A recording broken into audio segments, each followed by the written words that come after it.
మాట్లాడిన సాంఘిక శాస్త్రం నేను మాట్లాడలేను లేదా అంటే గంట సేపు మాట్లాడమ్మా లేదా 10 మందిని సమీకరించడం. మీరు ఇంటికి పోయేటప్పుడు అసలు ఎంతమందికి చెప్తారు ఇక్కడ విన్న మాటలు?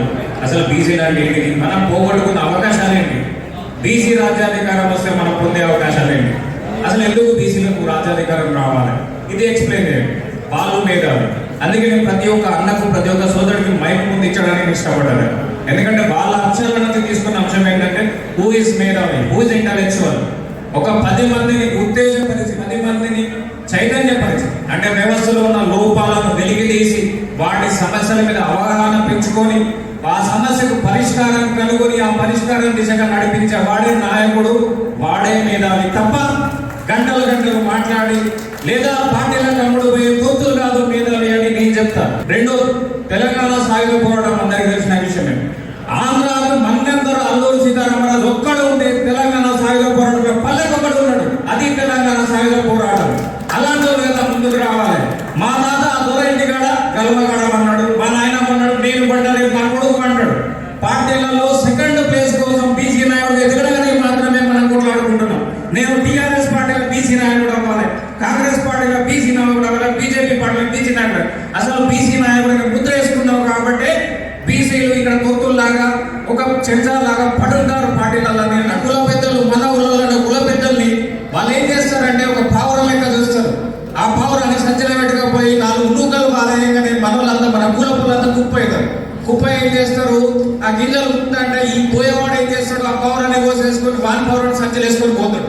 ఈడే కులం పెద్ద ఊళ్ళల్లో వాళ్ళు మానంత వరకు ఈ బీసీ రాజ్యాధికారం రాదు. నెక్స్ట్ గొర్రె, నేను చెప్తున్నా బీసీ పెద్ద. ఈ గొర్రె చేస్తుంది అటు ఇటు, దానికి ఏం చేత కాక సోయి లేక తప్పిపోయి పుల్ల మందకు దొరికినాక ఆ పుల్ ఏం చేస్తారంటే 50 బిడ్డ వేటాడకురా, నీ ఒక్క గొర్రె చంపితే మన కడుపు నిండది, ఈయన్ని మనం ట్రైన్ చేసి పంపిస్తే 100 గొర్రెలు పట్టుకొస్తాడంటే వాడు. ఆ పులుల మంద నాయకత్వమే ఈ అగ్రవర్ణాలు. ఈ గొర్రెల మందే బడుగు బలహీన వర్గాలు. ఇప్పటికే చెప్తా, అగ్రవర్ణాలను పిలుస్తున్నాం, బడుగు బలహీన వర్గాలు అంటాం. వాళ్ళకి ఎందుకు వర్ణం అని విలువాలి, మనం ఎందుకు వర్గాలుగా విడుకోవాలి అంటే వాళ్ళని వాళ్ళు ఆకాశంగా మంచుకున్నారు. అదే వర్ణ భూనేల తల్లికి మాత్రమే మనని పరిమితం చేశారు కాబట్టి మన కులాలుగా విడిపోయి ప్రాంతాలుగా విడిపోయి మనని మనం కొట్టుకుంటాం. వర్ణంలోనే వర్గంలోనే తేడా స్పష్టంగా తెలుస్తుంది. కాబట్టి ఆ ఆలోచన ధోరణి మారాలి. నెక్స్ట్ 42% గురించి బ్రదర్ మంచిగా మాట్లాడారు, అందరూ ఎక్స్ప్లెయిన్ చేశారు. మళ్ళీ చెప్తున్నా, 9వ షెడ్యూల్లో చట్టం చేసే వరకు 42% అమలవదు. అది అమలవని అంశం మీద ఈ రాజకీయ వికృత క్రీడ నడుస్తుంది. ఇది పార్టీలన్నీ ఆడుతున్నాటం. మిస్టర్ కేటీఆర్, మీరెందుకు పార్టీ వర్కింగ్ ప్రెసిడెంట్ పదవి నుంచి దిగిపోయి ఒక బీసీని చేయొద్దు? మిస్టర్ రామచంద్రరావు గారు, మీరెందుకు ఒక బీసీని చేయొద్దు? మిస్టర్ మహేష్ కుమార్ గౌడ్ గారు, అంటే బీసీలు ఒక మంత్రి పదవి ఇస్తేనో ఒక పార్టీ అధ్యక్ష పదవి ఇస్తేనో మన ఊరు బాగుపడుతుందా? ఊళ్ళో ఒక సర్పంచ్ అన్నం తింటే నాకు అన్నం దొరుకుతుందా, నీకు అన్నం దొరుకుతుందా? ఊరందరికి పువ్వ దొరుకుతున్నాయి కదా రాజ్యాధికారం వచ్చినట్టు. కాబట్టి ఓపెన్ గా చెప్తుందా, ఇది కింది స్థాయి నుంచి రావాలి. బీసీ ఉద్యమం అంటే తెలంగాణ ఉద్యమం సక్సెస్ అవడానికి కారణం ఏంటిది? ప్రజలు.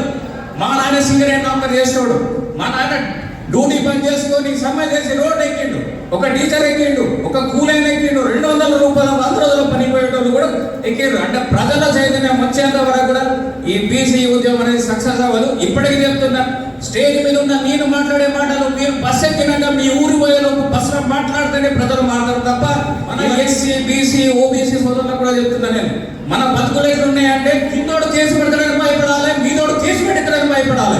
కింది మన బీసీ బతుకులు. ఇప్పటికే చెప్తున్నా, ఈ యునైటెడ్ ఆంధ్రప్రదేశ్ లో 1952 నుంచి చెప్తున్నా, ఇప్పటి వరకు ఒక బీసీ ముఖ్యమంత్రి కాలేదు. అయింది దామోదర సంజీవయ్య, టి అంజయ్య కూడా రెడ్డి కులస్తుడు, రామకృష్ణారెడ్డి అనే పేరు, ఆయన ఎస్సీ కాదు. దామోదర సంజయ్యకు ఓన్లీ ఇందిరాగాంధీ చేయబట్టి వచ్చిన పదవి. ఇప్పటికే చెప్తున్నా నేను, ఒక్క బీసీ కూడా ముఖ్యమంత్రి కాలేదు. కారణం ఏంటి అంటే మనం ఒక పీద పోతాడు, ఒక పీద గుంజుకుంటాను కాబట్టి మనం మీది పోవట్లేదు. తోపునైతే అంటే బీసీలకు నాయకుడు అయ్యేది లేదు, పోయేది లేదు.